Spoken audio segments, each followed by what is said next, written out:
give you my business email, and I'm going to give you my my Gmail as well. So I'm just typing it in the chat. There's the one, and there's my Gmail as well. Okay.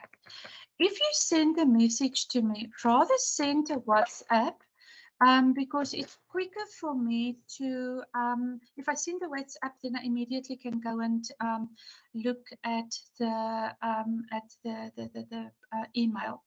If anyone needs support or want to have a chat about anything that we've done in the week, then you can just tell me, Christa, can we chat about this? And then we can work out time zones. And so I'm willing to put about an hour and a half each day, even if it's 30 minutes, 30 minutes, 30 minutes per student, if you want to have one-on-ones, also in terms of certain things with me, so that you don't always have to wait for the class. Will that help? Yes. Could you please tell us what is your time zone? Ours is to South Africa, so from EST to South Africa, this is 3 o'clock in South Africa at this stage, so that you can just work out the time zones from your side. Okay. Okay. Then the other thing is, I can't remember if it's somebody who's present in this class. Somebody asked the previous time, they have done entrepreneurship the previous semester. Is it anyone in this class presently now here who have done the entrepreneurship the previous semester? I just want to see how many of you are there. Okay, so Lizette, you. Who else did, okay, so I'm just going to check quickly, the hands are up. So I'm going to write the names down and then just say if you are, so it's Matar, you have done it the previous time, Ulena, and Nuran, and Didi. Okay, is it only the 4? I just want to see of, okay, so only the 4. Anyone else? I'm just going to repeat the question for if somebody came late. Any one of you who have done the entrepreneurship the previous semester, apart from Lizette, Matar, Ulena, Nuran, and Didi? Rhodas also was. Who, Lizette? Rhodas. Okay.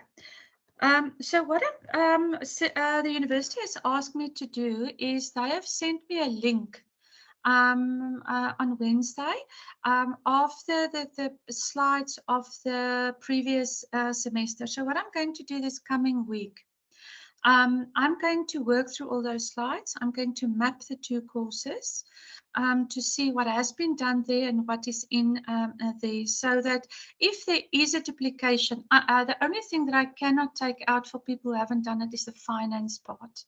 Okay, so what I will do then on the finance part is, because that is very practical, those of you who have done it, but I will just make double sure with Sarah so that I can get a name list of who have done entrepreneurship the previous semester. Then I'm going to map those 14 chapters and the 18 chapters of this semester to see where are the overlaps.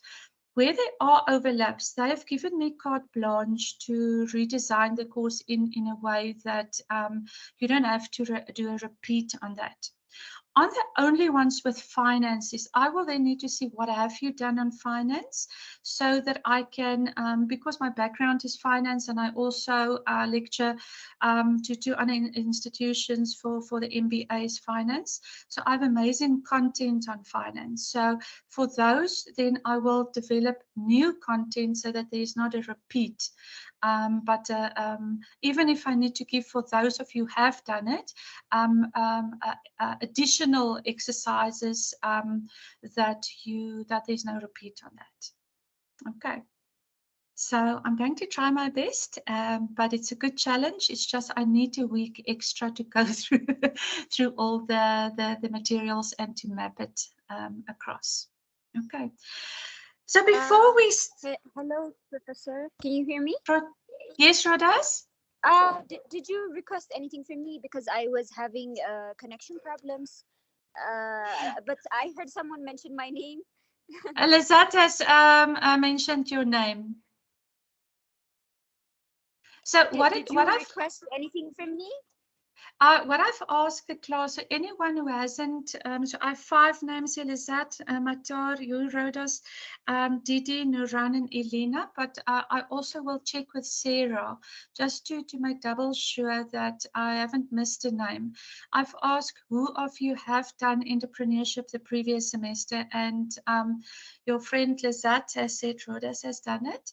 So I have 1, 2, 3, 4, 5, 6 names, including yours, but I will check with Sarah so that I'm going to map this coming week. I've printed out here, you can see, is the last semester pack, and here I've printed out so it's 18 chapters for this semester, and last semester here you can see I've printed out the 14 and the 18 chapters. So I'm going to map it this coming week to see where there are potential duplications, and then where I need to redesign outside McGraw, I'm going to bring in the entrepreneurship things that we also use in practice to make it quite nice and stimulating and not just theory from the next session. Okay. I also attended okay, makes sense. Thank you. Just somebody spoke? Yeah, Professor. I just attend also. Sorry, I missed your speech about this. I also attend.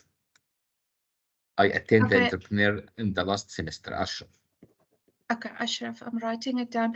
Ashraf, I'm just going to, because there might be students not here, so I'm just going to check with Sarah to make double sure that I don't only have the names that is in this class, so that I know who of you have attended last semester, so that the ones who's new this semester don't miss out the riches of this semester, but you guys who has done it before, that I can bring in new things for you. If I need to delete stuff, then I'll bring it in. Okay. Okay. Now I just want to check in with everybody where you are in terms of have you found your feet on Moodle? Have you looked at what has been uploaded on week 1 so far? Is there anybody that needs support to access the link for the book and everything? You all okay? Okay. So from myself. Yes, John. Sorry, I'm Muhammad Matar. For myself, I couldn't open the EPUB file. I tried, but I couldn't open. So if you can just send me like a link for this or a PDF file, so I can just download it, it will be much better. Matar, we don't have a PDF. We have requested, but they said they will send one to us, which I will follow up with Sarah again. I don't even have a PDF. So I just need to know that who's struggling to open that link so that I can ask the university, because the only one who has the capability to drop that link in there is from the university. So anyone who's struggling to open it can maybe just give me your details so that I can ask Sarah from Windsor and them to help you to open it. When I asked them the last time, they've said if we only focus on the slides, but obvious there's more richness in the book. So if I have the names of who's struggling to open it, then I know the university must help those students from the IT perspective to open it. So I'm going to put your name in. Is there anyone else who struggles to open that link? Yes, I think someone else wrote on the chat. Okay, I will follow. I'll go back to the chat, and I will also follow up with to see if she has been helped, because I've asked in that chat for Sarah and them to help. Okay, thank so, you. You mustn't put off. That was a beautiful smile that I saw on the camera just before you put it off, okay? Okay, so we're going to start. I'm going to open quickly. Oh, the other thing that I want to mention to you is why we have sent out a cancellation of the previous link, and I've sent out a new date, a link. Afterwards, we asked Sarah, can they follow up, because I didn't have the permission to drop things in the chat or files. So they have looked into it. They said they cannot explain why it happens, but the IT has asked that we cancel that one where I don't have permission to drop, and we sent out a new link. So that's why we cancelled, so that you just know it was because of a functionality issue that had to be sorted out. Okay. So Professor, let me. I have a question about quizzes. How many questions in the quiz? Because I see that time limitation, like 15 minutes. So how many questions in the quiz? Is it enough time, I mean, to answer all? So we're going to, I've uploaded all the assignments. You can just hold on 10 minutes. And how long? 15 minutes. Okay. So there are 3 assignments. I just want to bring up, I just want to ask Mpilo to quickly load my my PowerPoint. I've brought in the assignments in there. Mpilo, can you quickly upload my PowerPoint? Those questions are coming from the McGraw book. What we need to change, and I'll ask Mpilo to sit and change it now while we have the class, because all the date said it must be done by the 28th today. So I'm going to ask Mpilo just to change that till next Saturday. Let me just quickly, I think this is chapter 1. Just see which one, Mpilo. Yeah, that's the one. Yes, just go to this one.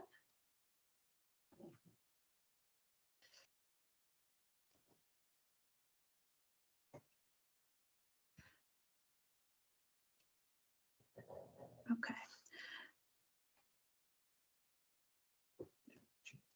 Thank you.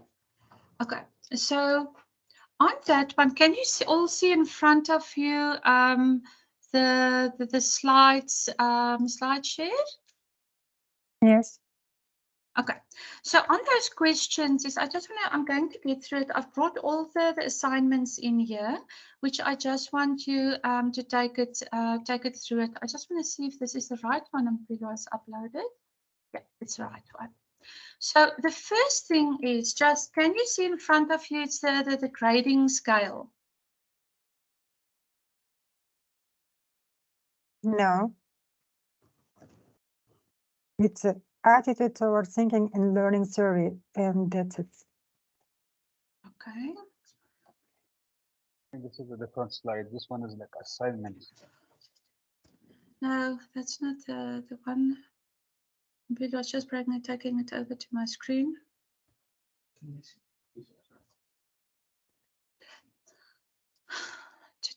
Okay.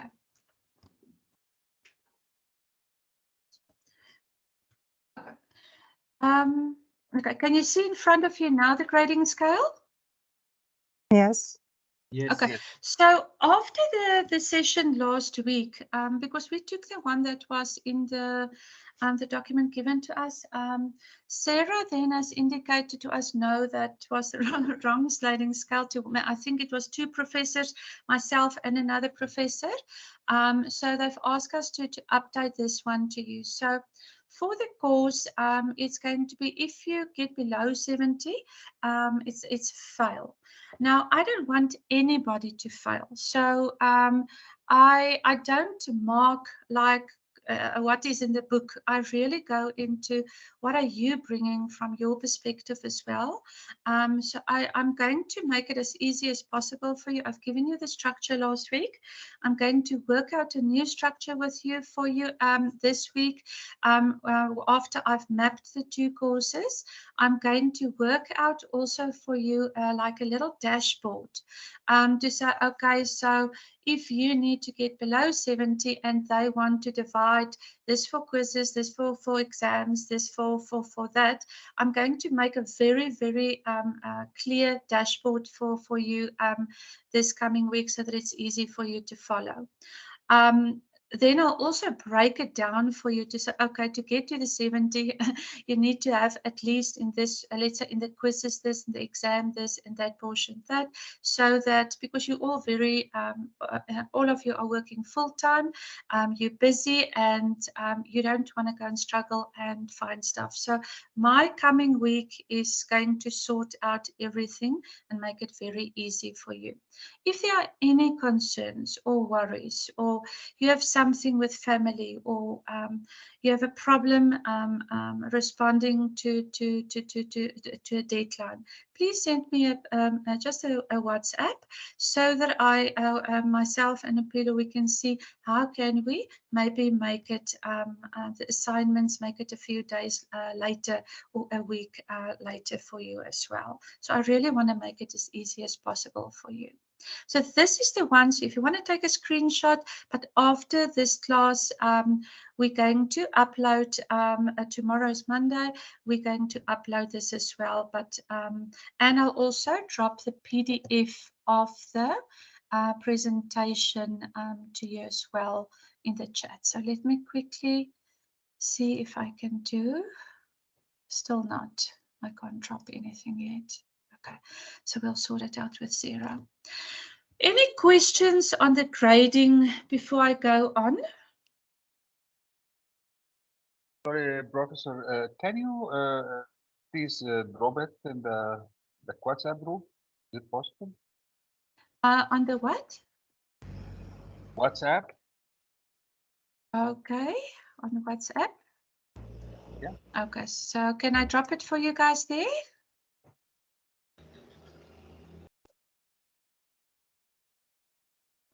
Okay, just what on the WhatsApp? What must I do there? Yeah, I Can said, I drop? yeah, if you are not able to drop it in the Teams. So either you can. Yeah, I'm going email to it drop or it here drop for it in you. I'm WhatsApp. going to drop it here for you. So let me quickly do week 1. So I'll just follow with the university app why I can't drop. Okay. Let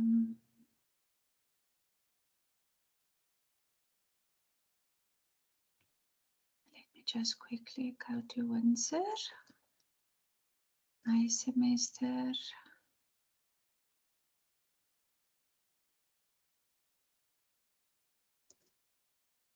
Okay.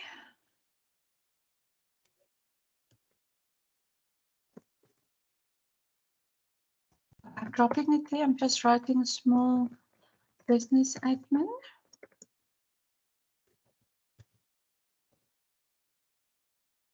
Okay, so remember, this will be the last week that you're going to have a peer a post or a peer PowerPoint on this chapter. From next week, I'm going to remove stuff from this chapter. I'm going to add stuff to accommodate those students that's going to that had entrepreneurship as well. So just check quickly. I have posted in the WhatsApp for you the PDF of the presentation. Just check if you can see it.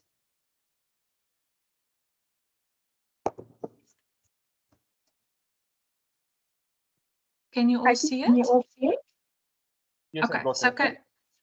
okay, so open this, go to that page where you can see this one with the grading, so that I just know that you all can see that. And so Winnie, you can also not link. Let me just write here, Winnie. Is there anyone else that cannot open that ebook so that I can just give your names? I have Mataar's name and I have Winnie's name.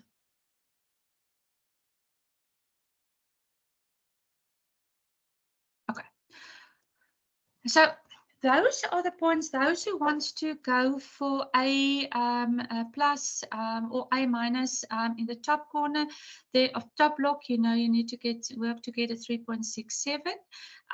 Those of you that's going to go between a 3.3 and a 2.67, that's in the middle block. It's just for those who don't work with the GPA system is like in South Africa, we don't work with that system. But let's say if we want to go to any overseas university, then they will ask us what is our GPA. So, for example, when I did my PhD, so luckily I had that scale. So I got a 3.67 over the 7 years. So it's very important if you want to go and study, for those of you want to go on to doctorates or DBAs or do other courses as well. Okay, but I will help you with that. Can I go on with that? Any questions or comments? Okay. Okay, so on the next one, you will see there's going to be I'm first going to go through it just to get your structure for the assignments for next week. Do not worry about the date. I'm going to, Mpilo, can you hear me? You need to please change all the dates already while we're in this session to make it for, let's say, expire next Sunday, so that they have at least 7 days to do the 3 assignments. So I'm first going to, just for structure, go through the assignments, then I will page back. So the one thing is there's a survey that is an attitude towards learning, thinking and learning survey. So that also comes from the McGraw-Hill text. But for me, what it's going to give an insight into each one of you is to say, where are you in terms of your mindset? I don't like the word attitude, but your mindset in terms of thinking and learning.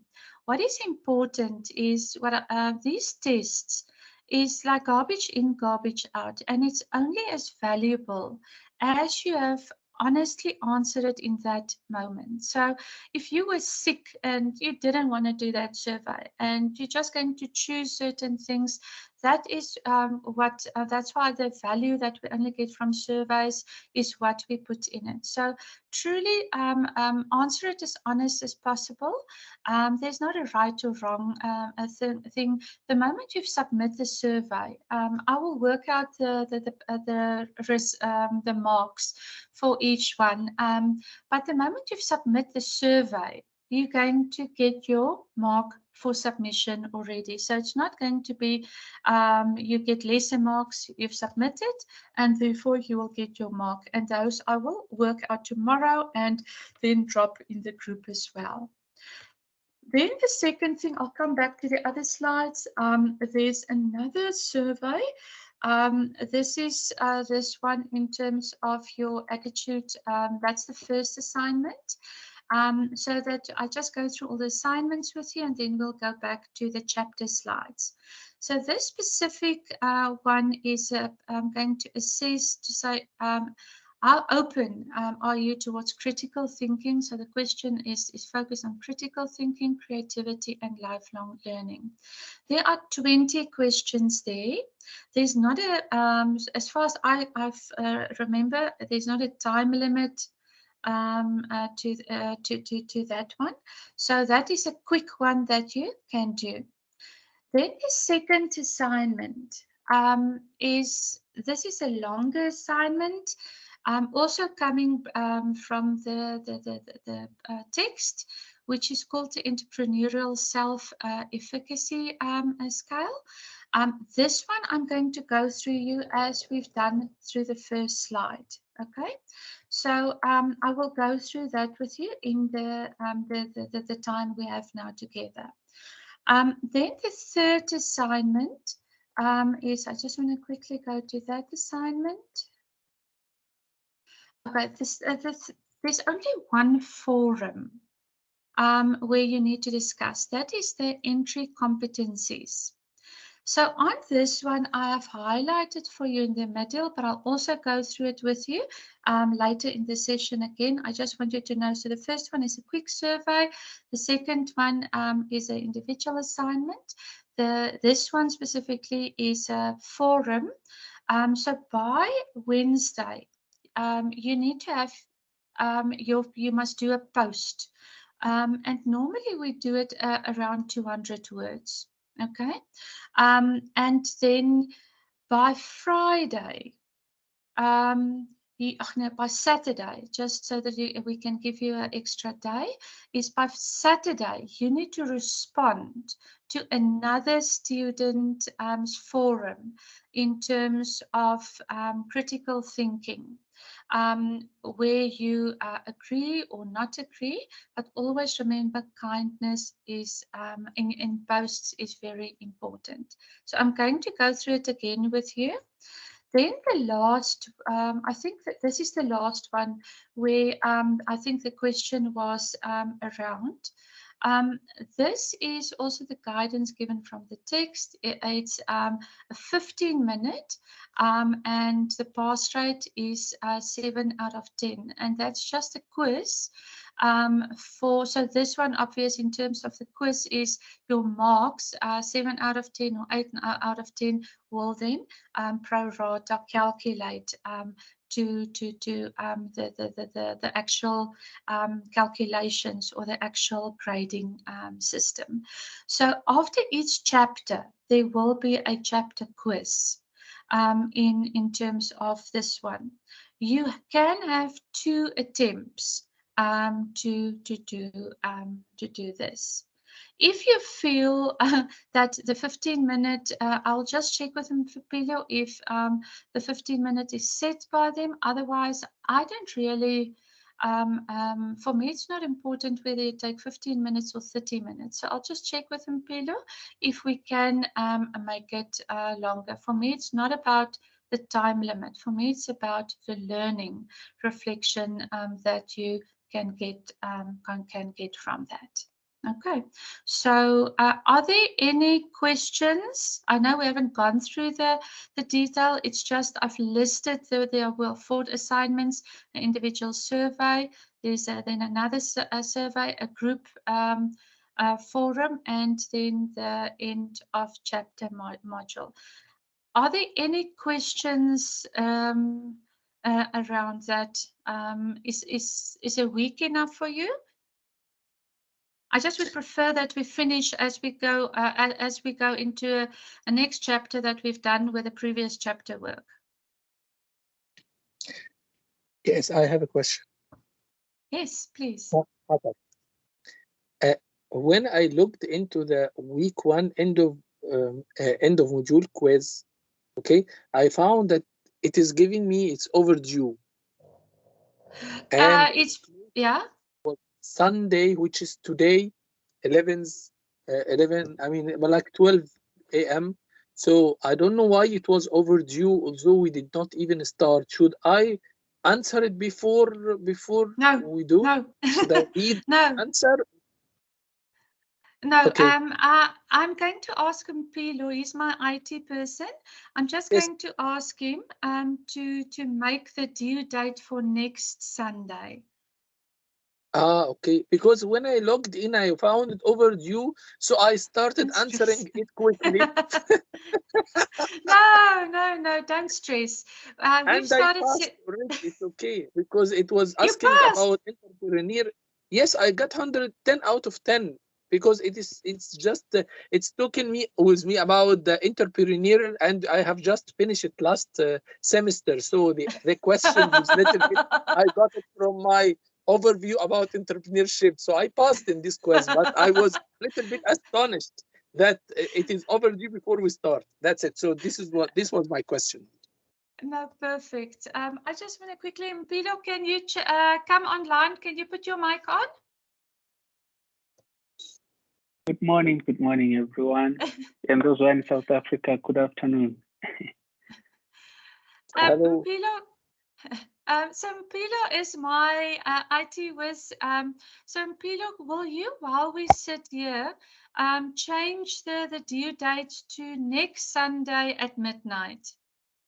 Definitely, I'll do that. I set a condition that if you open it will force you, it will start to count down the 15 minutes. So if you open it, you have to complete it, but I will switch that off and yeah, but for all four, right? To next week. All four, it's the survey, the learning survey, the assignment one, the forum, and the end of week module. Change all four of them till next Sunday midnight. Noted, ma'am. We'll do that. Okay. And then can we make the 15 minutes longer? Yes, that's possible as well. Okay. Can you make it to 30 minutes? 30 minutes. Okay. Yeah. Noted. Okay. Are you all okay? We're making it to 30 minutes. Okay. Perfect. Congratulations to those who already did it and passed so well. So please in future, if there's any worry or any question, just send me a private WhatsApp and said, Christa, I'm worried about this, or I have a concern here, or I have a question here. So I love teaching, and for me, it's the next 12 weeks. I'm going to grow with you. I'm going to give you a part of my life, and I don't want anybody to worry about studies or timing or this. I'm really here to support you. So if there's any concern or any question or anything you don't understand, especially if English is not your first language, please, I'm very patient. So just drop me a WhatsApp and I will come to you back the same day. Just remember, we are 7 hours after Eastern time. Okay. Is everybody happy with the approach? Okay, good. Thank you. So today is going to go just remember, it's the last time that you're going to get the slides as you have it. So what we will do from next time is just for the others to also have the richness. If you want, I can upload both the I can upload every week 3 packs of slides. The one is just for those who loves to learn and go and do the benchmarking also. I can upload the entrepreneurial one, which the other students have done. I can upload the one of the Cat's book as you have now, and then upload the third slide is the one that I'm actually going to do with you. So would you prefer that I only upload one or that I upload all 3 so that you can have the richness then of the blossom method and the pure cuts one and then the combination? What would you prefer? Can I maybe just by a raise of hands, if you would prefer that I upload every week all 3? Okay, so one set. Just put your hands maybe up so that I can quickly see who of you prefer all 3. Okay.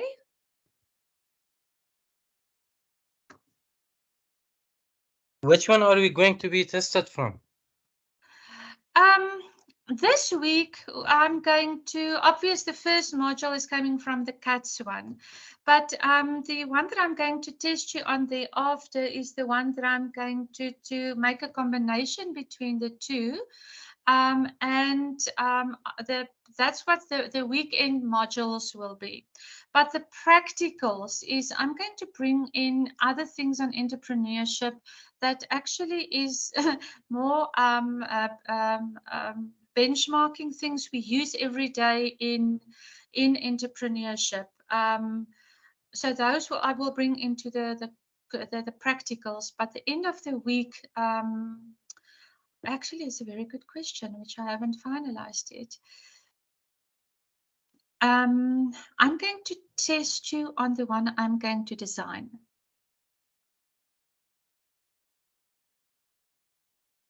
Okay. So 5 of you Okay, so I'm going to given you all of them. Is that okay? Okay, so let's go on with the physical chapter 1 in the CATS book that you have this week. Thank you so much for that sharing. So some of you are in business, some of you are not in business. Now there's a difference in an entrepreneurship, so that you remember there is entrepreneurship and there's intrapreneurship. And I'm going to just type it for you. Beautiful. Okay. So there's entrepreneurship versus intrapreneurship. Okay. Who of you have heard about the difference between entrepreneurship versus intrapreneurship? Any one of you heard? Mansoor and Yusuf. Okay, you guys said I must use the Muhammad's surnames, eh? So who of you wants to share with the others what is the difference, or both of you, what is your understanding of what is the difference between entrepreneurship versus intrapreneurship? Who wants to go? There's 2 hands up, Yusuf and Mansoor.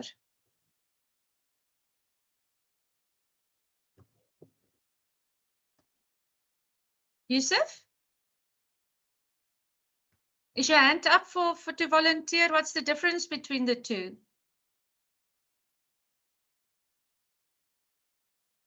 Mansoor? Mansoor?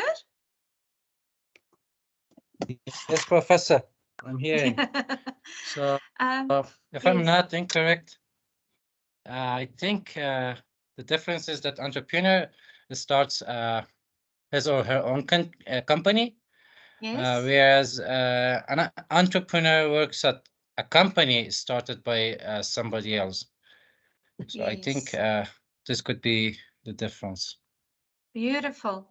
So in the chat, the one with the E, that entrepreneurship, there's another hand up.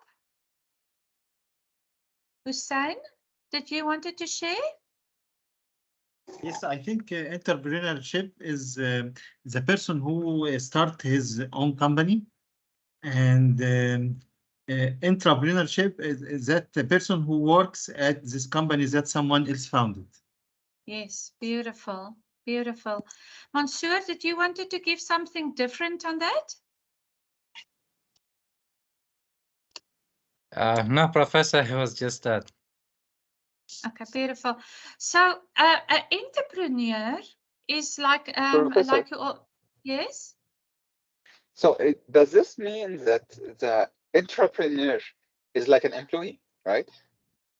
The one with the I, the With the I entrepreneur is an employee. Yes. So okay, great. And I'll explain to you the difference also. If you look at start looking at job boards, whether it's LinkedIn or people advertising for employees, they will say they need entrepreneurial thinking. Okay, I'm just going to write it. They will say they are looking for to employ entrepreneurial thinking. Okay. They are looking for to employ somebody with entrepreneurial thinking. Now that means that that company wants to employ any one of you, are looking for somebody who's an intrapreneur. Okay, and did I spell it? Intrapreneur. So that means is if you are having your own company, so some of you can be both. Because if we listen to what you've said, Yusuf, I'm going to, is your hand still up, Yusuf? Do you want to add something, Yusuf? Not. Okay. So if you have your own business, then you're an entrepreneur. But if you're working for somebody and it's a company which has entrepreneurial thinking, That means those companies are looking for employees that are entrepreneurs, the I. And if you, so I'm also teaching in the world of the future, the future world of work.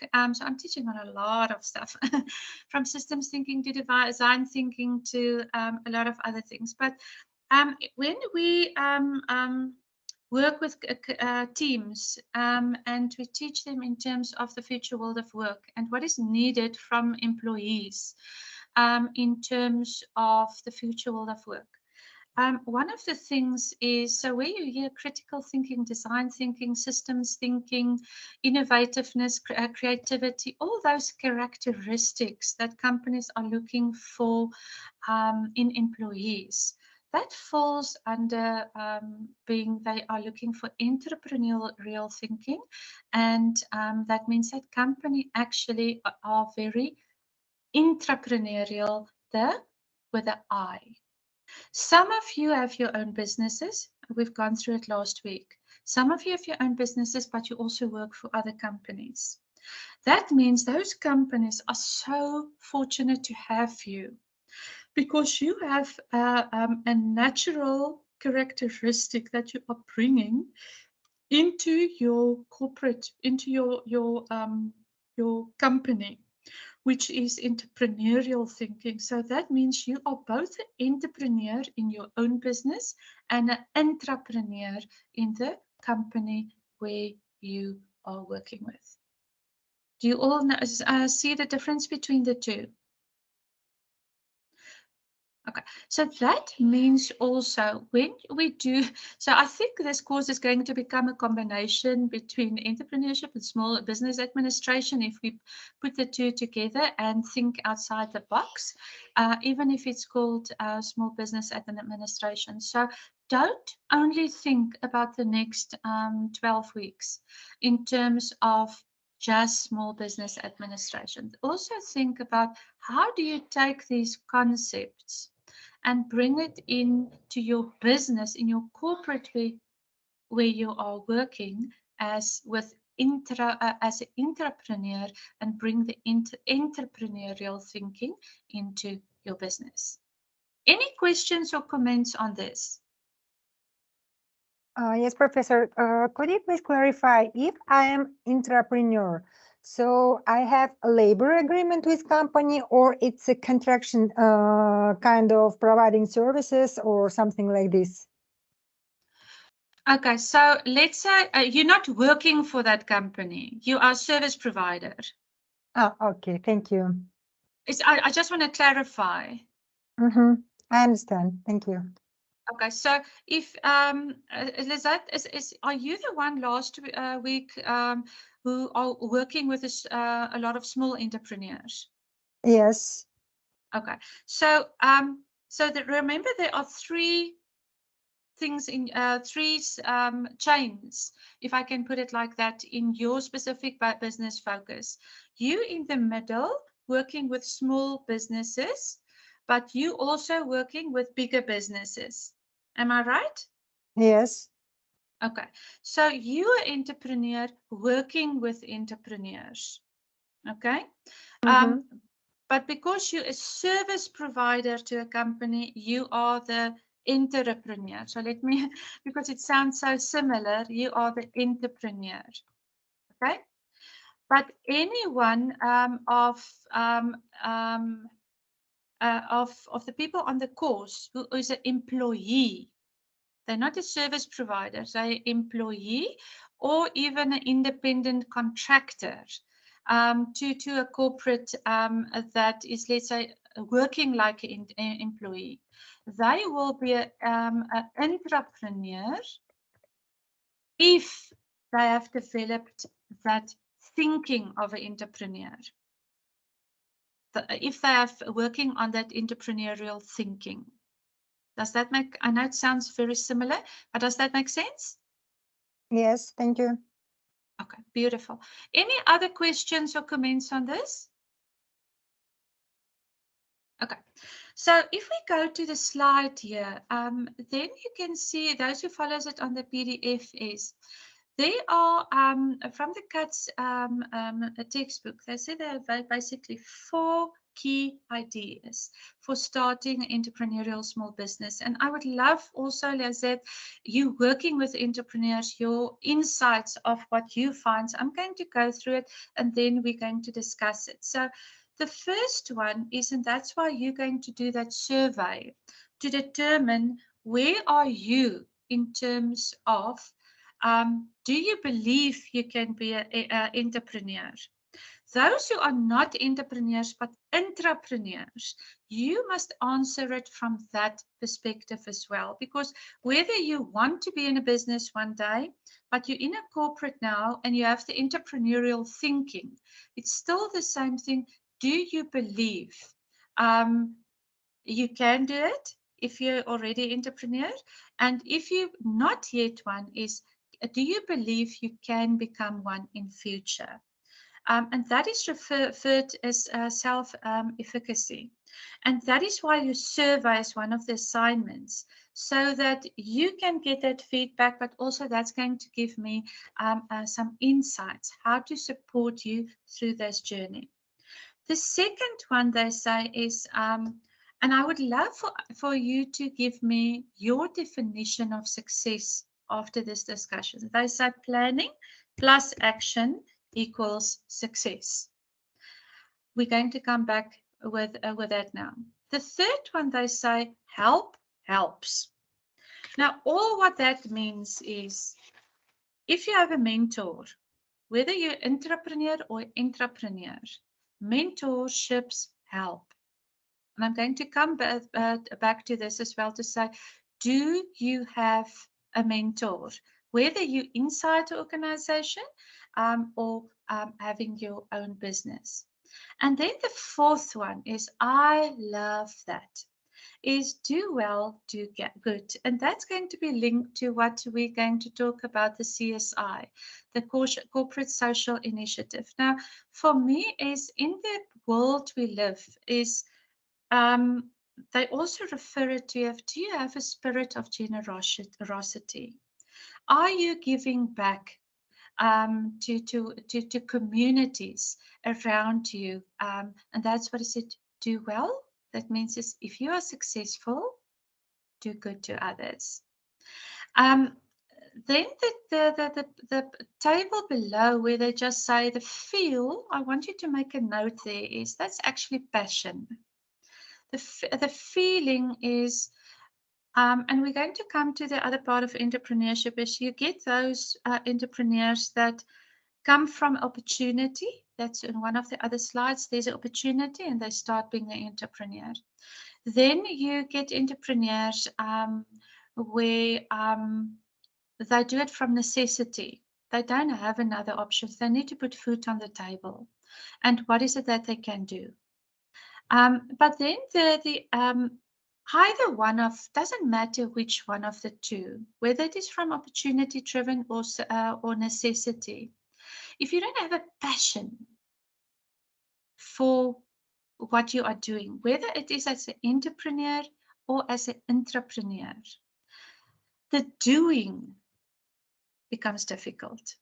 The success becomes difficult because you're not doing it with the right heart and you're not doing it with the right intent.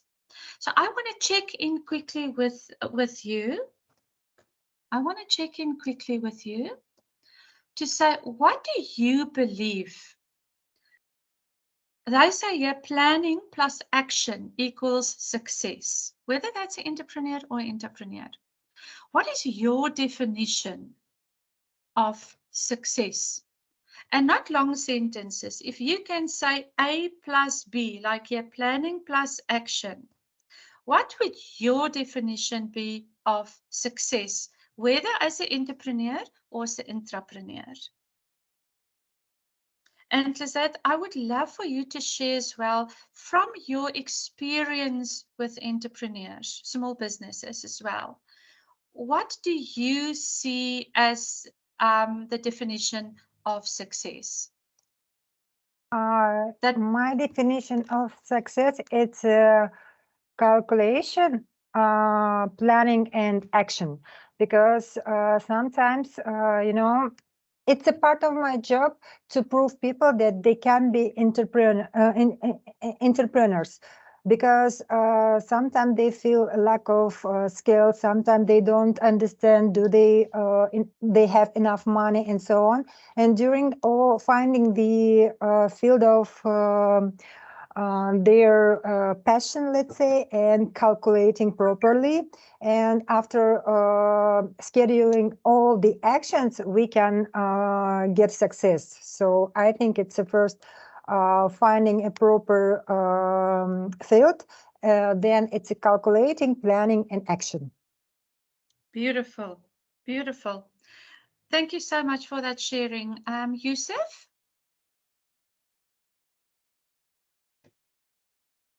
Yeah, I think the proper planning is a key, but after that, customer satisfaction and profit is my definition to success.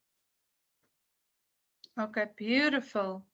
Please, you all must come in. This is, we learn from each other by also sharing. Thank you so much for that, Yusuf. Who else want to share? Olena? Yes, I suppose that experience plus efficiency is success, because when you have experience, when you have already background, and when you know your field and you're confident, it's the first step to success. Beautiful. Thank you so much for that, eh? Matawar? Yes, I would think that success will start with setting the goals or my targets, then do the planning, then start the actions, then be flexible or agile in order to reach my plan, my goals or my targets, then to recheck every time, am I on the right way to reach what I want to go or not. At last, I need to reach the goals, maybe with some flexibility on the actions or whatever, but it has an overall side, starting from the setting the goal till reaching the goal itself. Beautiful. Thank you. I love the flexibility part in that and the rechecking, because if you in small business, you can put all the best plans up in the world, and every day you might get a new a test or stumbling block that if you don't have flexibility, especially I don't know who of you have heard about the VUCA. We're living in a VUCA world. Have you heard about that?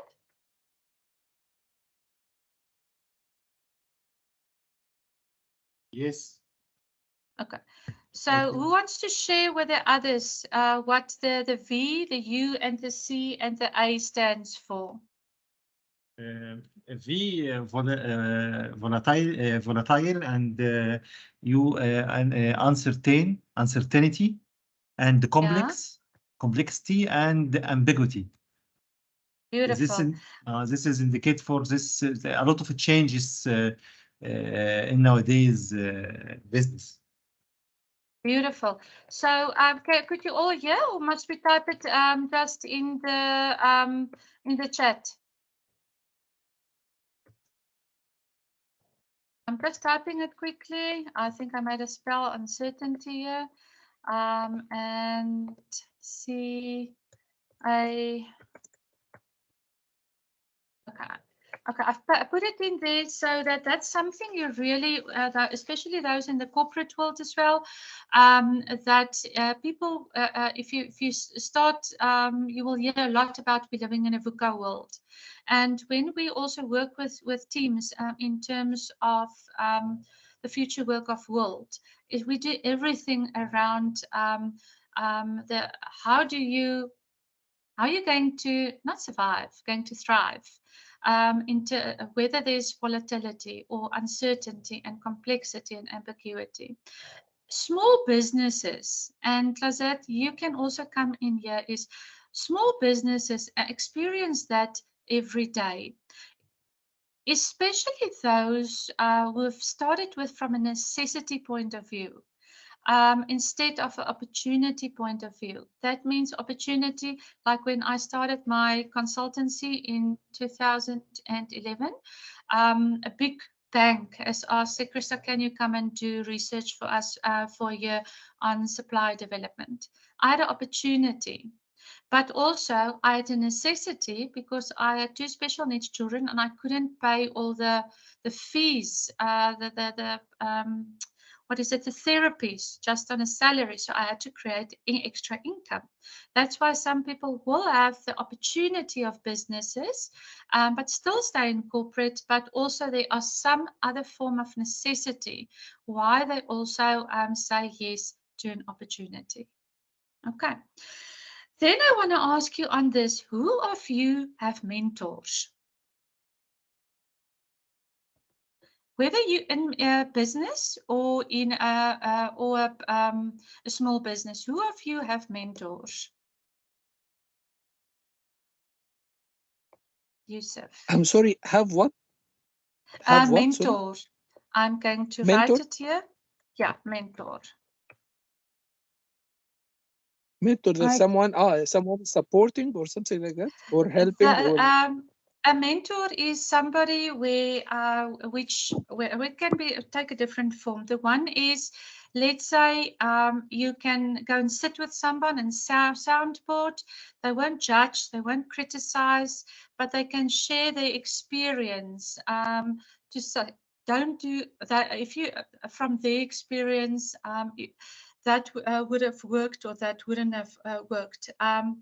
So whether you're in business, also those of you in business who climbs the corporate ladder, who wants to go from management to leadership and go higher on, it's always good to have a mentor in corporate. Small businesses, many times you don't know, or sometimes you don't know, is this the right thing or is this not the right thing?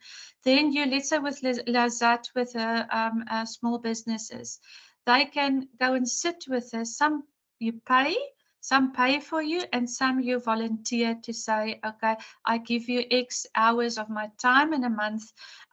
If you need to take a decision or you need to soundboard something, I'm available for you. Okay. So Ahmed, you have one. I had one. He was a previous manager for me. Yeah.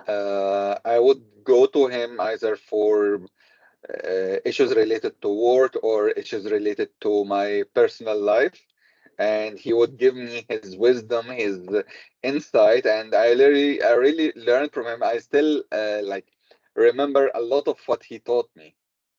Beautiful. So, yeah.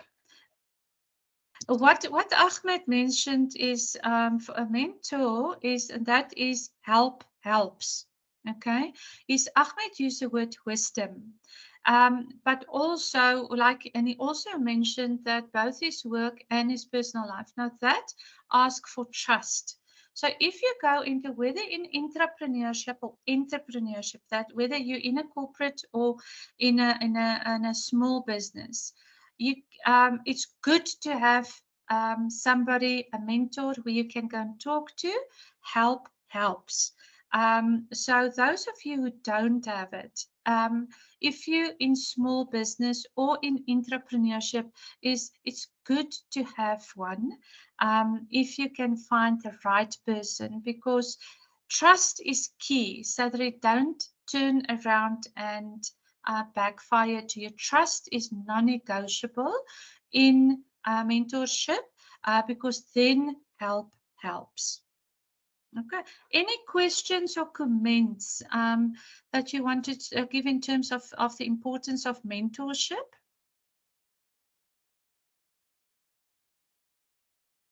Lizette, how do you find, because it sounds to me like you are a mentor to many of your small businesses.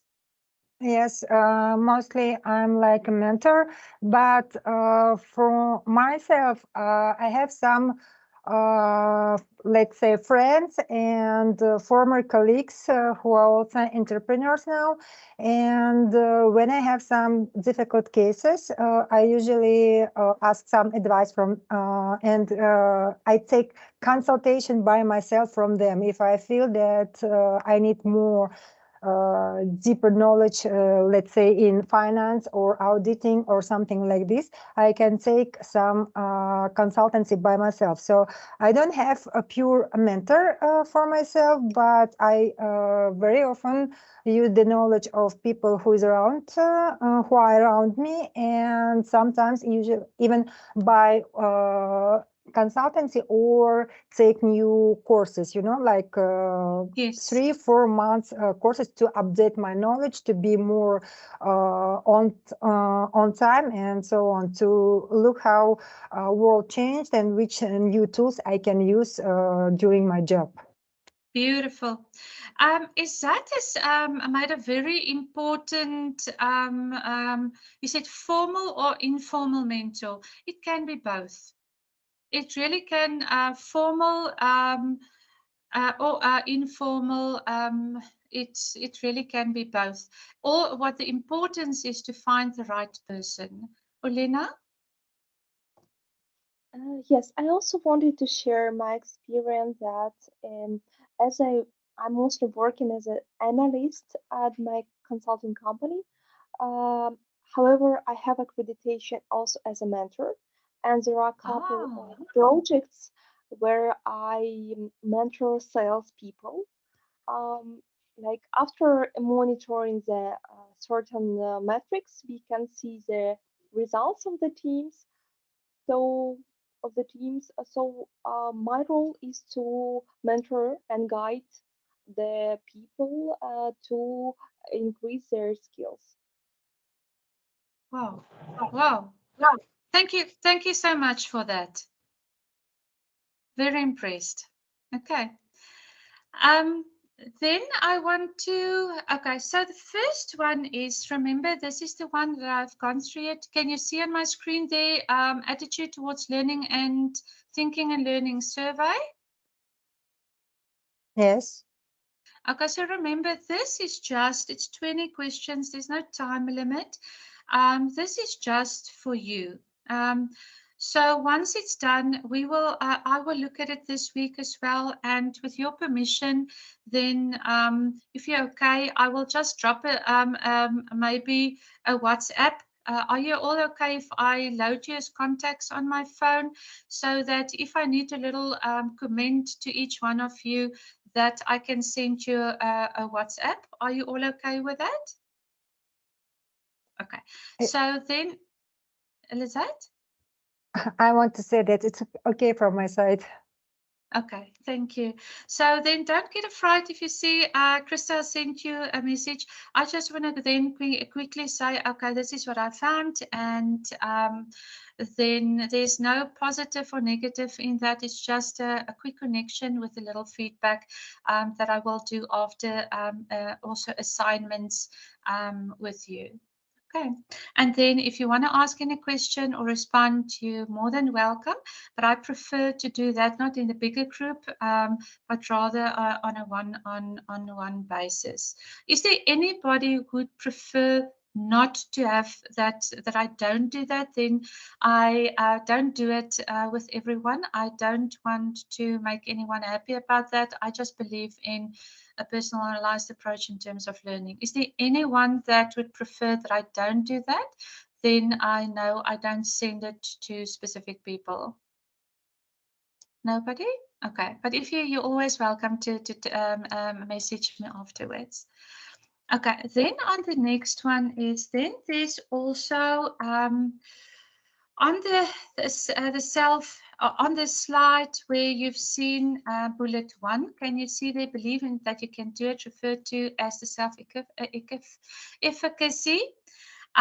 This is this assignment. Can you see assignment 2 in front of you?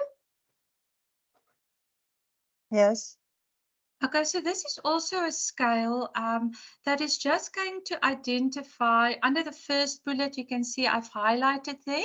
The scale is designed to assess your confidence and belief in your abilities to undertake entrepreneurial activities successfully. For those of you in business, then you look at yourself as an intrapreneur, the I-N-T-R-A. So it's not to say you must have confidence as an entrepreneur and you don't have a business. Then apply the questions then on, say, if you need to apply entrepreneurial thinking in the business, in the corporate where you are working, do you see yourself as an intrapreneur with entrepreneurial thinking? Okay. Then also it will look into how do you identify potential business opportunities or marketing strategies, or how do you look at financial management or team leadership, problem solving, and resilience. On the third point, there's a scale from 1 to 10, where normally the 1 is close to nothing, in the middle 5, and then up to 10 shows you have a more orientation to a higher belief in your ability to perform specific entrepreneurial tasks or thinking, and how do you overcome challenges. So this is there's nothing hectic in this. This is a personal exercise. Nobody else is going to see it except you and me. So that and this also shouldn't take you long. Okay, any questions on this or comments before we go on? This is not a pass. Once you've submitted, you're going to get, I'll work out the points tomorrow. You will, whether it counts 1 point or 2 points, you're going to, if the moment you've submitted, you're going to get your full marks for that one. So it's not going to impact anything. Okay. Now, can you see in front of you, there's a slide called Entrepreneurs Are Everywhere. Can you see that?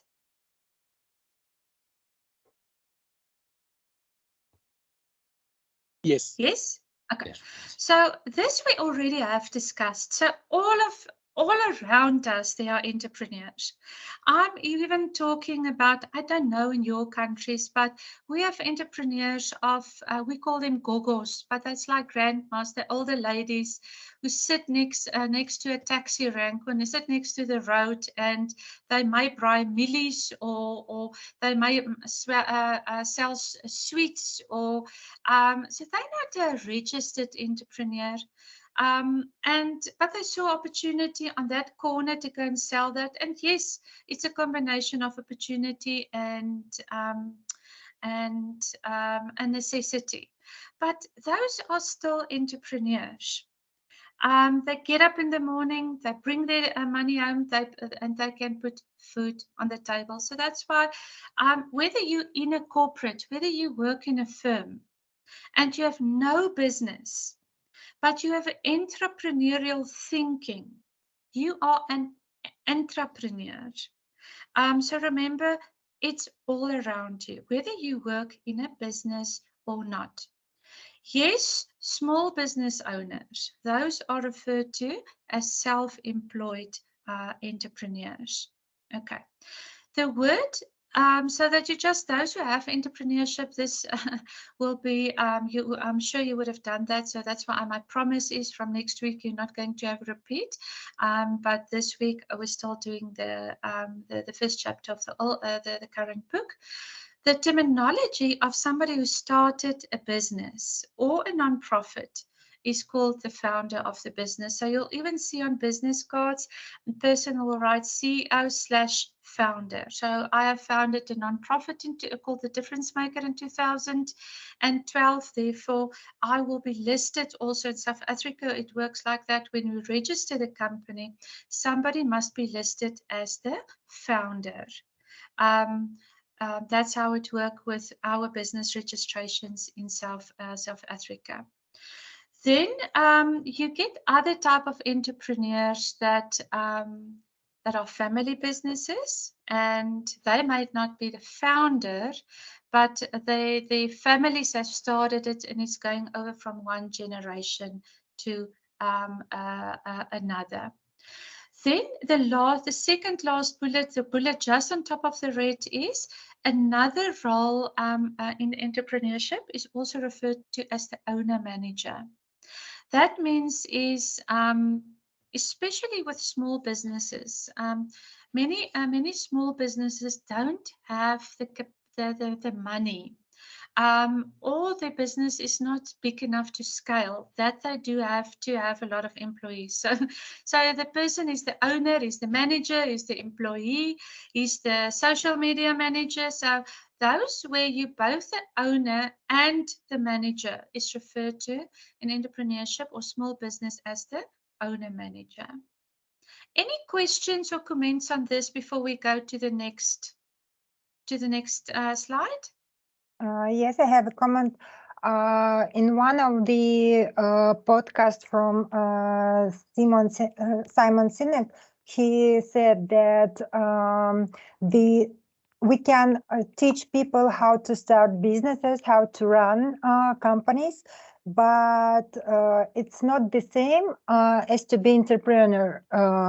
So it's owners of small businesses. They are just owners, but not always entrepreneurs. So and in my practice, sometimes I meet the people who just to whom I just teach how to run a business, but sometimes I feel that they don't have necessary skills. I don't know how to formulate this more correctly, but I know that in the upcoming 1 or 2 years, if they will not find a good manager, they will close the business because they are not entrepreneurs itself. So it's like Simon Sinek told, it's most about problem-solving skills. So could you please comment this or reply on this question? Is it true or? It is very true. I can give an own example of myself. Is I've started my consultancy in 2011. It's now 2023. It took me, and I just want to calculate, it took me about 7 years where I was the owner of the business, but I was still at an employee type of thinking. I haven't merged in my mind from employee to being entrepreneurial. I can feel everything in my now. In the last, 5 years, I'm becoming now for the first time opportunity obsessed. Okay, I've learned this concept from somebody, from a mentor of mine, to say, Christa, if you are become an entrepreneur, you need to become opportunity obsessed. That means is for the first time, so it's in the last 5 years, I can now feel is wherever I go, it's like your eyes start going lasers, like lasers, and say, there's an opportunity, there's an opportunity, there's an opportunity.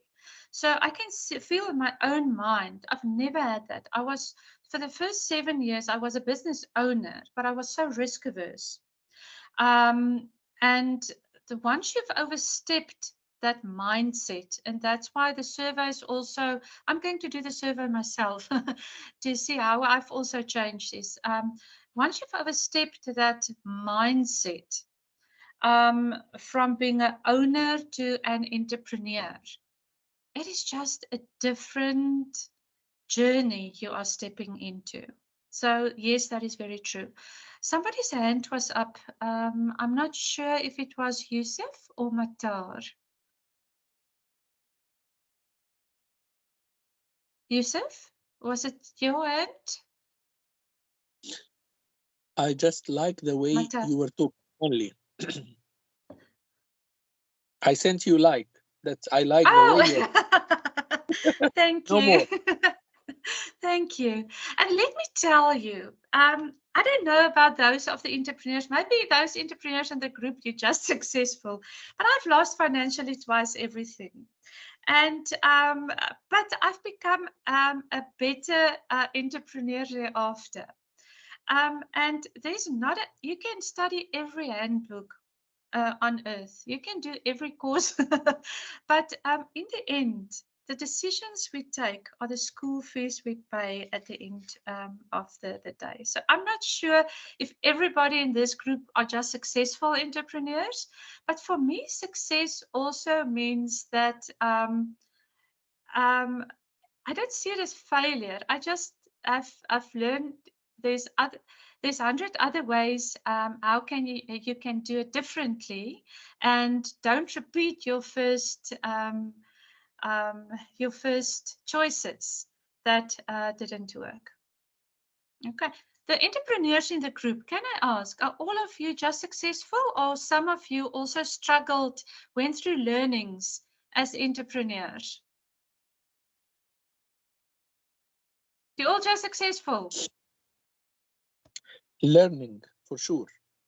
Learning for sure. What was your biggest learning, Matar? If you can share that with the class. Yes, for sure.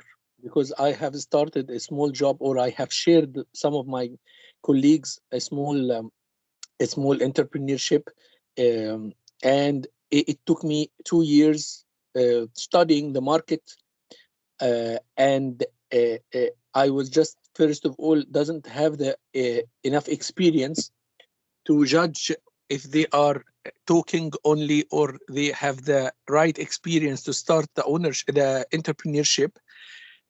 And for sure, taking some decision while it is my first experience was not always correct, and this helped me a lot in my next phase or my next journey of entrepreneurship, how to take the decision, when to take it, how to analyze the different experience of people, when to take the right time to do what.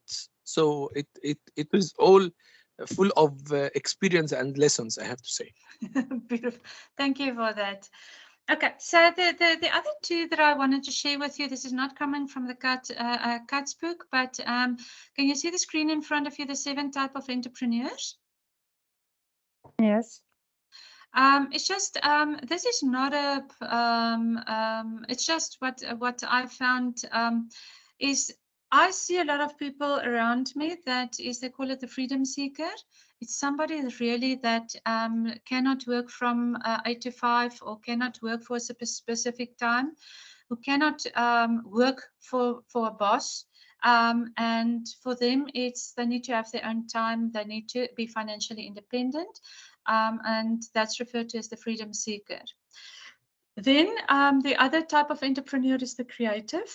That person needs to be creative and create, whether it's stories or beauty or art, or but what's drive them is creativity.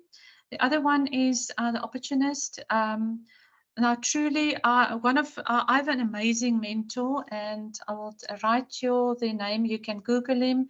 He is His Excellency, Dr. Professor. You can Google him, Tal Eckers. He's my mentor. So you can really Google him. He's an ambassador as well. And he has said to me that, Christa, you need to become opportunity obsessed. And that doesn't mean obsession in this, but to see, don't have blinkers on. Start looking around you. Like Lazette works a lot with entrepreneurs. So I'm sure there's a lot of entrepreneurs who would say, oh, if I can do that business, I can make a success of it. If I can take equity in that business or can do that. But you start seeing opportunities, and then to say, okay, do I have the passion to do that? Because if the passion is not there, the opportunity is not necessarily going to be successful. Then I don't know if who of you knows, I have a friend, she's a hustler. She can sell anything. Whatever opportunity comes on, if she touches it, she makes money. It's like she has golden fingers. So that's what you call the hustler. The digital nomad is really the guy who doesn't want to, or the person who doesn't want to be out the whole time in business, but put that person behind a computer or a digitized solution, and he or she can go and work in any country. She also wants that, she or he wants that freedom to go and be able to work any place. And then the other one is also those who wants to leave a legacy. So I don't know. So maybe go and reflect on who are you, whether you're inside a corporate or outside a corporate. And you can be a combination of more than them. I've looked at this, and I'm definitely a freedom seeker. I'm a creative and a legacy seeker. So I'm a combination of all three. So maybe it's just three of you. What would you say if you look at yourself, whether you're an entrepreneur or whether you're an entrepreneur, which one would you say would you potentially fall into? Just about 3 or 5 of you. Who wants to try? Professor, can you explain the digital nomad and legacy? Again, So please. the legacies one is to say, for example, we have a group of companies, the difference makers. So we train other entrepreneurs to become difference makers so that they can go in their communities and become difference makers, and in that way leave a legacy of expediting transformation in this world. So my primary one is I want to leave a legacy of making this place a better world and expediting transformation. The digital nomad is that person doesn't want to go and sit in an office. They love to travel. So whether they go and sit on a farm or whether they go and sit in Switzerland or Canada, is whatever their service or product is going to be, is they digitized everything, but they travel. They can go and sit in any country and do what they need to do. Does that help, Ahmed? Okay. Yes, you did. So Ahmed, which one do you think you are? Creative. Creative. Beautiful. Because I don't like to stop against problems. I always like to find solutions, try solutions. Beautiful. So you see, you're entrepreneurial thinking, whether you're in a corporate or outside, eh? Beautiful. Who else wanted to share what you think you are?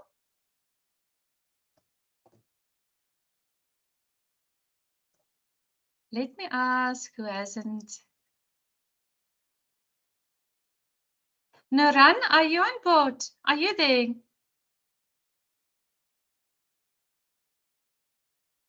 Nuran? Yes, you can be more than one. So like I've said, I'm a legacy, I'm a creative and a freedom seeker. But my primary one is a legacy, and therefore I set my things up so that I can apply my creativity and that I have the freedom. I'm not a good employee because I break boxes down. So you can be more than one. Who wants to share? Winnie? Can I? I am digital. I am digital nomad because I'm working remotely always. I am definitely freedom seeker, and maybe I'm also legacy. Yes, I think so. Beautiful. Okay. Beautiful. Who else want to give away? Winnie, a try. Winnie? Olena? Yes, I consider that I'm also a freedom seeker and I'm creative. Currently, I have intrapreneurship skills. However, I tend to become entrepreneur. So Beautiful. Doesn't matter which one you are. All of you are one of the two. You're either an entrepreneur or you're an entrepreneur. And if you're not an, let's say you're working in a corporate and you're not an entrepreneur yet, then it's a question to use this 12 weeks to say, how do you develop certain of your mindset and certain of your way or characteristics to become, whether you're in a corporate, become that entrepreneur. Okay, beautiful. Okay, then I'm going to ask some of you to share on the other ones. Then something very close to my heart is what we've done on this screen here. And I just want to take you back.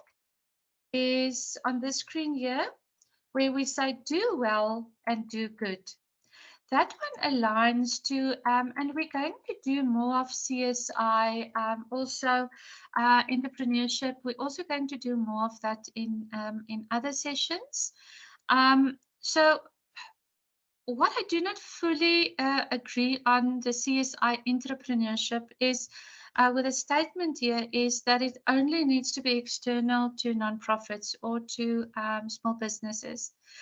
Many of you might work in an organization or a corporate, and through the corporate, you are doing entrepreneur CSI. So think about it in that way as well, that you get two ways. The one is where you start a nonprofit, and like I have a nonprofit, and some of you in the introduction the previous time have said you also have nonprofits where you do community work. However, some of you in your corporates or in your businesses where you are in the role where you are, in this world we live in, they start to expect that a lot of you also working in business must give back to the community through organizational CSI programs. CSI stands for corporate social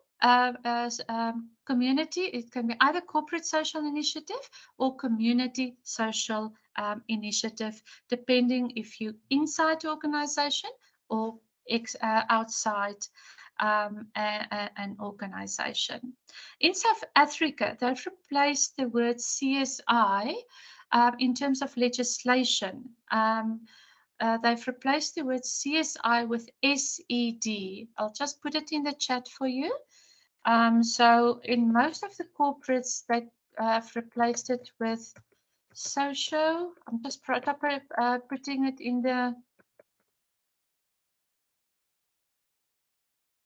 Okay, there I've put it in South Africa.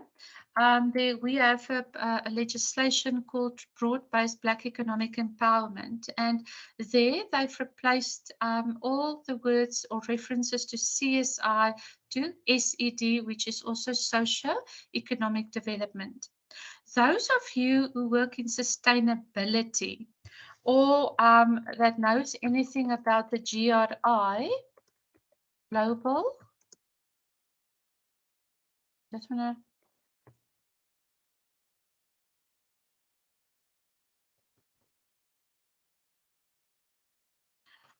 So those of you who work in sustainability, there's also a drive internationally by the GRI, the Global Reporting Initiative, which is housed in Den Haag in the Netherlands, where all big corporates that become members of the GRI, this Global Reporting Initiative, submit sustainability reports where they specifically, even corporates then or big businesses will then say what have they done in terms of CSI or socio-economic development.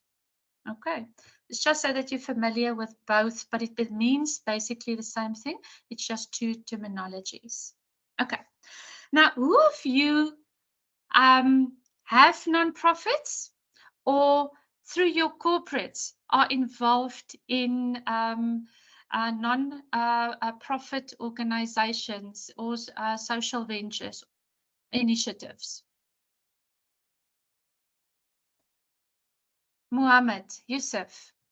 Tell us a little about, just share with the class, because that is social entrepreneurship.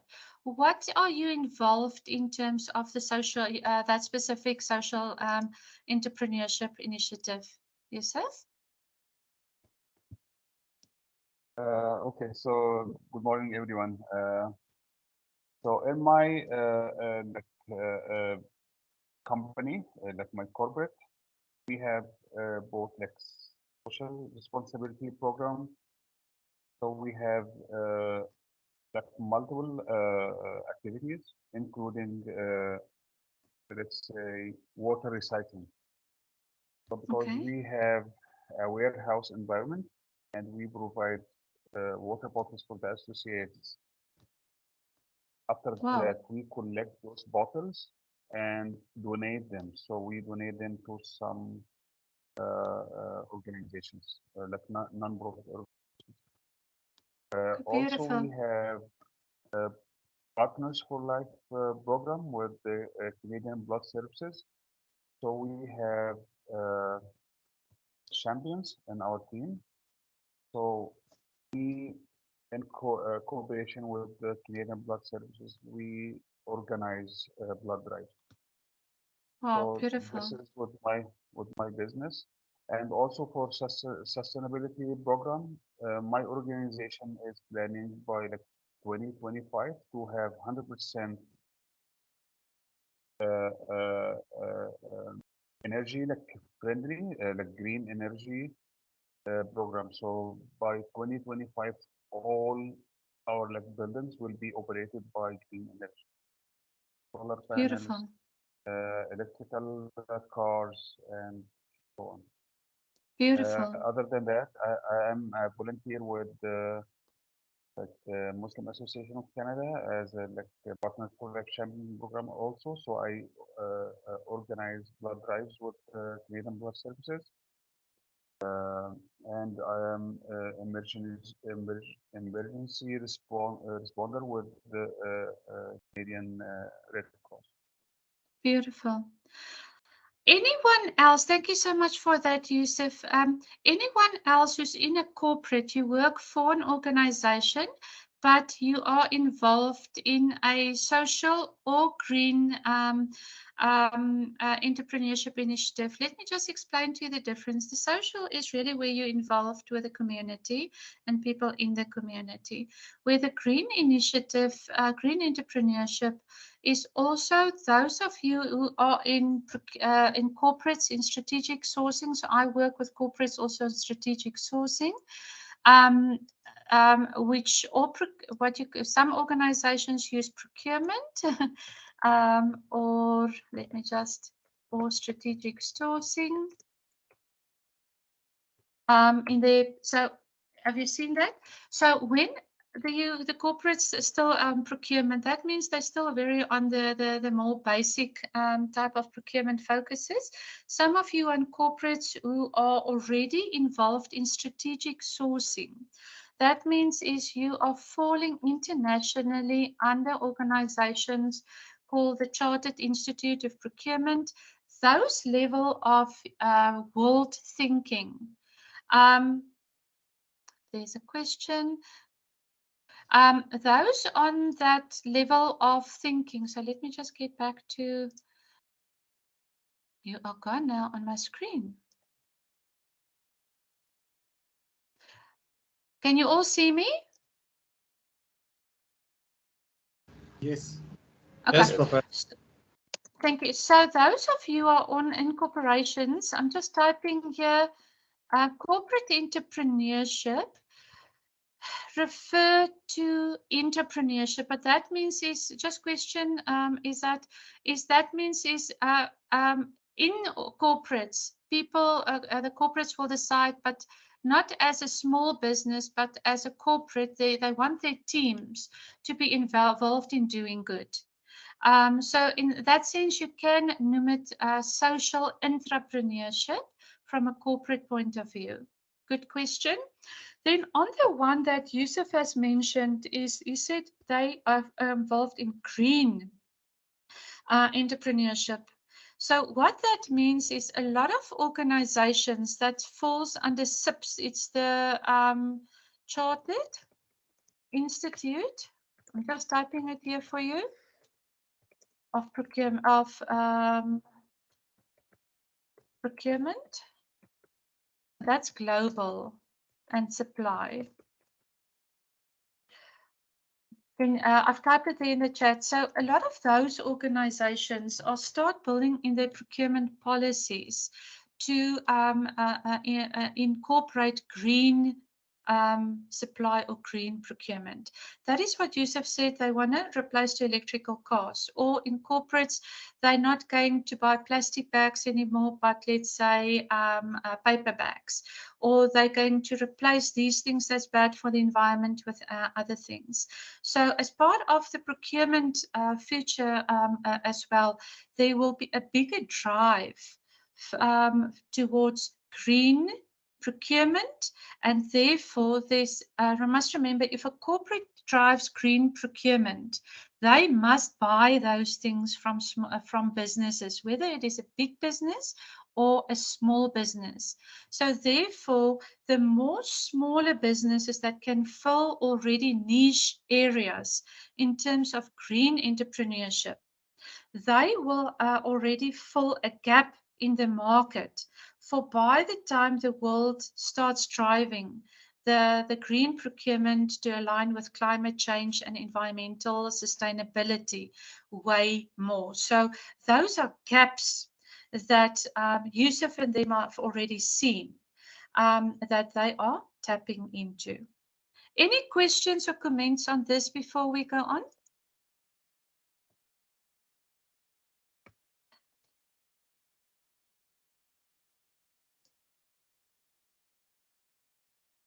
Okay, then I'm going to go to the, I just want to go to the next slide. Then on this one, this is not the best entrepreneurship slide, but I haven't taken it out. So this is just for information to say there's many types of entrepreneurial small businesses, which all of you know. So for me, the one at the bottom, which I've highlighted for you in yellow, is to say some entrepreneurs really become serial entrepreneurs. So Lazat, do you work with any entrepreneurs that really has already pivoted, if I can say that, into serial entrepreneurship? That what that means is they have a lot of businesses. Wherever they see opportunity, they go into. Yes, I've met with some samples. So it's usually from my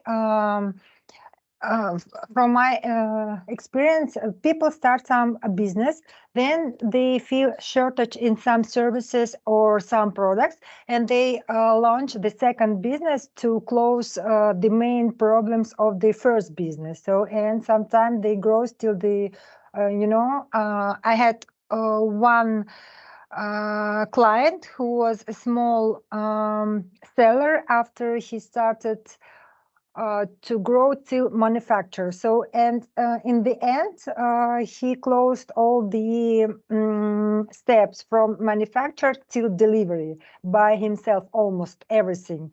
So in the this time he has 4 different businesses, but they're serving for one big idea, I can say like this. Okay.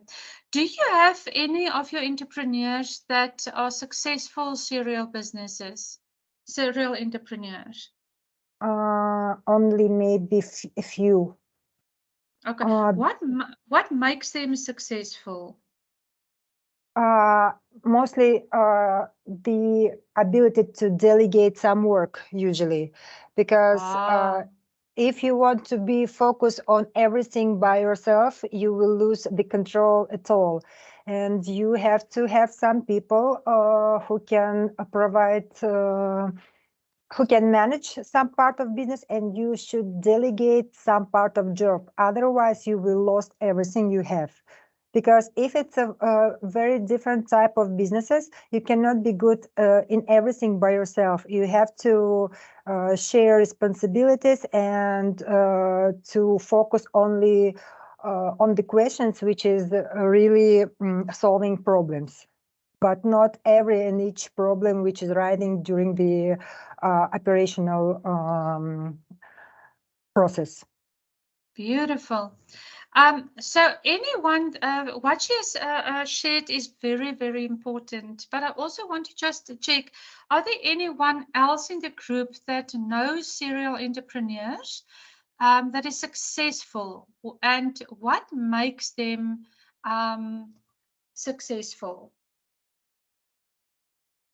You must just, I can't see your hand, something, I just need to ask Mpilo to come and help me quickly to get my screen back. So just unmute and share, what do you know, what makes them successful?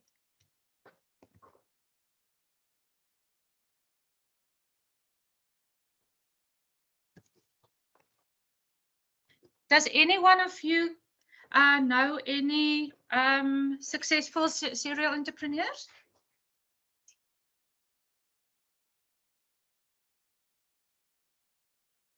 Nobody? Okay. So then I'm going to go on. I just want to move on to this one while you find this for me. Okay. So what I want to get quickly to on the screen,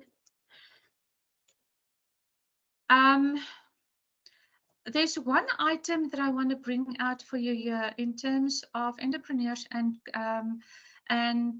growth strategies. Now,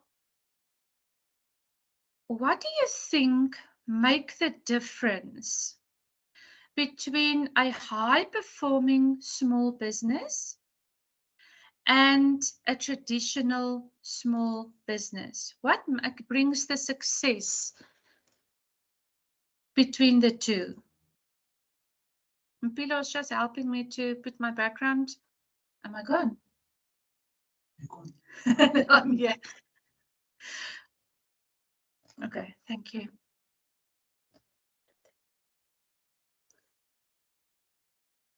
I just want to put my. Why am I echoing?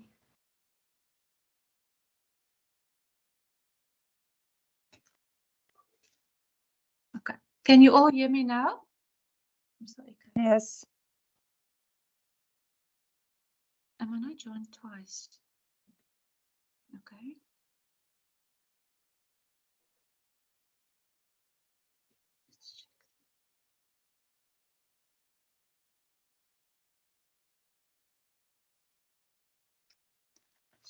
Okay, so while Mpilo is trying to sort this out, can you all hear me? I can't see you on the screen, but I'm going to move from the slide here. Can you all hear me? Yes, we can hear you. Okay, so just a quick question is, and Lizette, maybe you can also come in here. What is your experience of what makes the difference? Not a serial entrepreneur now, but those who are high-performing small businesses versus those who are not. What makes them high-performing? What is the definition of high-performing small businesses? Let's say, for example, it's not a business. So there's a difference between a business and an organization in entrepreneurship or in a small business. The difference between that is that if you're a business, a lot of small entrepreneurs is actually a jack of all trades, if I can put it like that. If that person makes or breaks the business, so if that person dies tomorrow or gets sick, there's no organization behind the business that can make it go forward because that person was the business. So Yusuf, I also want you to think about everything that you guys doing, whether in entrepreneurship or in a non-profit. So let's say, for example, Yusuf tomorrow becomes very sick or he dies. will the business, the organization behind the business still be able to continue? So let's say for example, Yusuf is the business. If he dies tomorrow or gets sick, everything falls flat. That means in the small business, it never has moved to the next stage where they have put in the organization behind the business. So one thing when we do assessments of entrepreneurs, the first thing we determine, is this a business or is this an organization? That means if Christa gets sick tomorrow and the difference makers is only Christa, that means the difference makers was never an organization. If you're not an organization, therefore your high performance is not coming from a business, it's coming from an individual that is the business. Does that make sense? Yes. So therefore, when you develop businesses, is part of the focus is to start putting an organization behind them, to say, how will let's say in Yusuf's case, the green energy focus continue? How will the water focus continue? How will this focus continue whether Yusuf is there or not? Only when that organization starts getting in place, then you can start putting in a high performance team that is behind Yusuf, and not a high performance individual that is the business. Yusuf, are you there?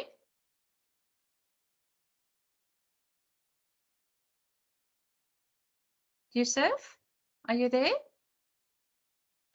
So the thinking that you need to go and do, even that works with a lot of businesses, is how do you replicate in a way the organizational things that is in corporate onto a smaller scale in small business? Because there's a reason why bigger organizations work or not work.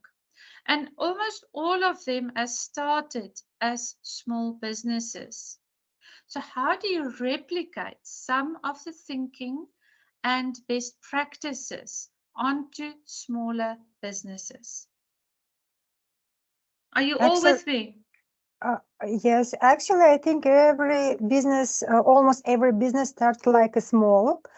And the traditional, I think the difference between them, it's first of all, it's a mission. What kind of purpose the business want to get. So if we are talking, if I understand right, the traditional small businesses, they prefer to just stay stable, but not growing too much. They just, according to this table, it's something that to close needs, only needs.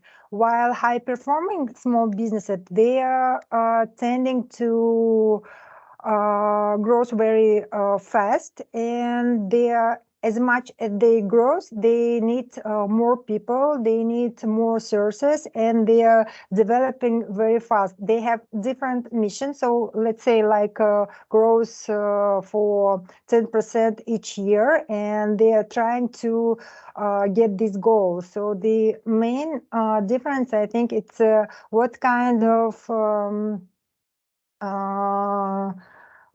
of task they have and what kind of need they are going to close. And of course, it's about performance. Do they need to grow and they are okay to be small and just to enjoy their life? Because as much higher organization, then much time it takes from entrepreneur to be involved in any way. Even if you have a very good management team, you need to devote much time than, for instance, traditional small businesses do. And I think it's also about people, human resource, and how good the management is working and constructed in the beginning. Beautiful. And it's also going to say, how do you put the organization then behind the business so that no matter what happens to the business owner, the business can continue. And then in procurement or strategic sourcing, we corporates will say, but Christa, go and look for me for those businesses that is sustainable. That means that they can invest in that business in terms of services, buying from them or developing them, but that they know it's not, the business is not going to be here one day and the next day they gone, and that's what they refer to as sustainable small businesses. Okay. So I know we need to close out, so I want to take you through just one last thing, which is very important, myths about small businesses. There's not enough financing. There is now, this is referred to the US market, but there's lots of ways of financing. In one of the next sessions, we will go a little deeper into, so how does crowdfunding our businesses? What is person-to-person that lending? What is drop shipping? And that what is bootstrapping techniques as well. And then I'm going to ask you all in your different countries, what type of financing that you find that is readily available, but people not always looking at that. Okay. The second thing is then to say, to make profits, you need to make something. That's also a myth. There's many ways of making profits, which we're also going to look deeper into some of the other modules, and especially when we get to the finance module, we're going to do practicals on this. On the next one is, that is for me is very close to my heart. That say, if you fail, you can never try again. It feels to me, every day there's some form of failure if people look at it, and every day you need to just say, okay, but that didn't work, so I'm going to do this differently. Entrepreneurship is one of the non-stop schools of learning. And it's just, you need to get to a point to say, okay, are you a sucker for pain? Or are you now going to learn that certain things work and certain things find 100 other ways of doing it differently. So I always, when we teach entrepreneurs, we reframe it in their minds. Do not look at the certain things as failure, but of learning how to do things differently. The next one is students or the youth or certain groups, whether it's disabled or women or this is where the biases and labels in society. I'm going to bring all of these 5 things in other sessions in as discussion points, is they don't have the skill to start a business. I remember when I moved from a smaller town about 20 years ago to Johannesburg, which is a cosmopolitan town in South Africa. When I resigned at that stage, somebody said to me, Christa, you will never make it there. Somebody's mic is on. So we're also going to look into say, what groups are there in terms of bias? And we specifically are going to talk to youth as well. What are your perceptions in terms of youth? I'm going to take this myths in a different class as well. Then the last one, myths that 90% of all new businesses fail within 2 years. Now, according to the auditors of this book, and this will differ from country to country as well, they say 25% survive 15 years or more. And the majority of businesses do not fail. They close financially successfully. So I want you to go and think about these 5, because one of the assignments that I am going to bring in week 2, I'm going to build around 4 of the 5 around this to see, so what is your thinking? And then I'll put it together in a sheet to say what is the trend in terms of thinking also in this class, in terms of number 2, 3, 4, and 5. So I am going to bring an assignment on this one in week 2. So that we can see how do you think it from country to country, but also from culture to individuals. Okay. I want to bring you to the last slide. It's just on the assignment. There's a forum 3, assignment 3, forum 1. Now, this is the only group assignment, and we're going to close here after. That is there. So every week there will be a group assignment as well.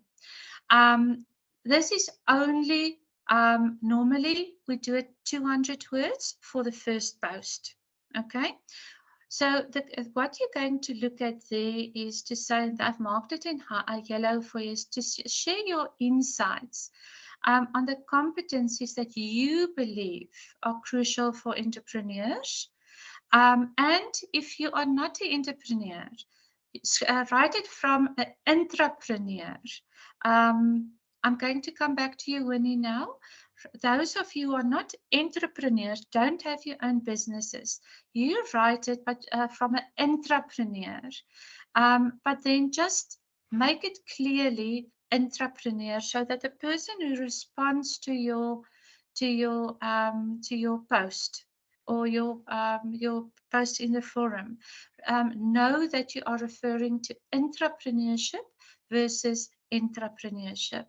So what do you believe is crucial for entrepreneur or entrepreneur at the early stage of their journey? That means whether it's in a corporate or as a small business.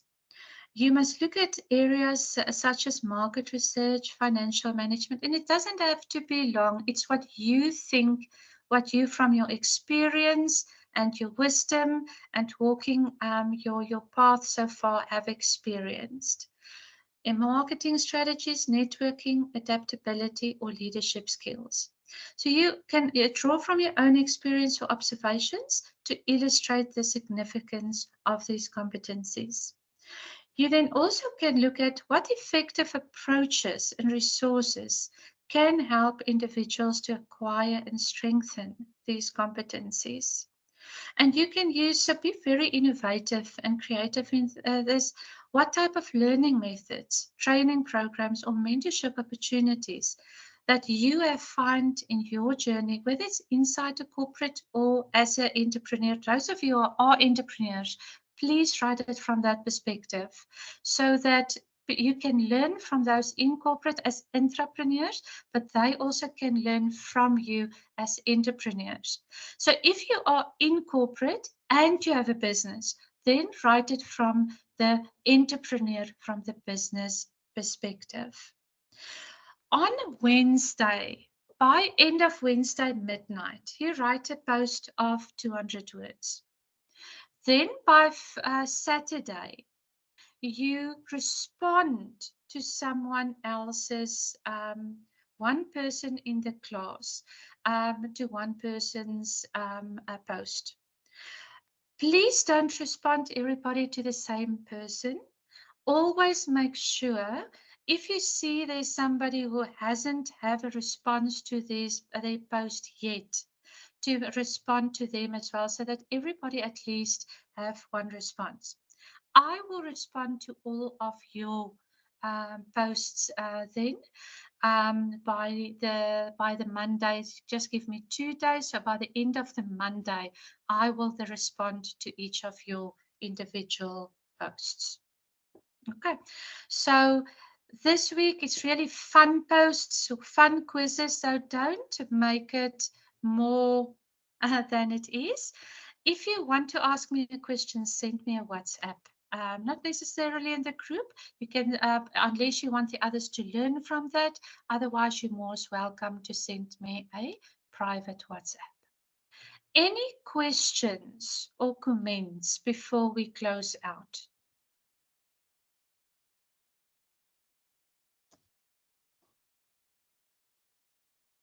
Can you hear me? Yes, no questions from my side. Okay, I can't. Could I Yes? ask Thank you, Professor. Thank some you. question, Professor? Now I have found assignment 1, 2, 3. There may be the different due date, right? We're going to change the due date. I will check if Mpilo have changed it to next Sunday at midnight. Okay, Professor, all assignment we have to do during our 1 week? No. It will be better because then we can finish in each week and go on to the next week, unless. So what I will only say is for the first week, finish next Sunday, but I'm going to redesign all the things this week to take into account the previous course and this one. If there are like hectic assignments, there we will give more time. There we can look at, let's say, 2 weeks, but I only will do that this coming week because I need to map the 2 courses and then see how am I going to please don't continue with week 2 because we're going to take it off and redesign it so that you don't have to repeat anything. Yes, Professor, thank you. Okay, Winnie, for the second point, even the service, my profs, big of time, could you let me, Winnie, just ask quickly and then I'll close out. Okay, to make profits, you need to make something. So just Winnie, on those things, it's some people don't make stuff. They buy and they on sell. So they don't have to go and manufacture that to make money.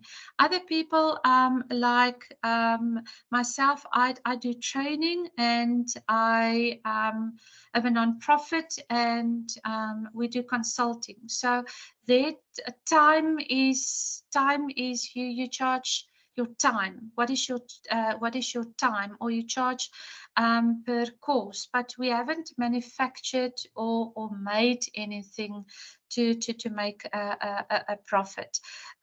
Some people will take somebody who has made something, like let's say you have a friend that makes food, and you go to help your friend, you take that and you go and on-sell and you take a percentage. So you don't have to make something yourself to make a profit. Does that help, Winnie? Okay. What should you continue to do after graduating? I can't hear. Bill Gates saying important to focus on. Winnie, I can't hear properly. If you maybe just want to say it again. You got it. Otherwise, just send me a private message, Winnie, with a voice note, then I can respond to you as well. Okay. Okay, so let's close out. Are you all sure what you need to do in the week? Yes? Okay, if there's anybody who struggle with anything or want to discuss anything, please send me a WhatsApp. I'm very available and I'm patient. Just remember there's a time difference so that you don't think I'm ignoring you. But I will come back to you within in a day. Okay. May God bless you all this week, and may you go and do good and be well and touch somebody's life wherever you go every day this week. Thank Bye-bye, you, everybody. Professor. Okay, bye-bye. Bye. Bye. Thank you so much. Bye-bye. Bye-bye, Thank you so pleasure. much. Thank you. Bye-bye. Bye, everyone. Thank Bye. you. Bye-bye.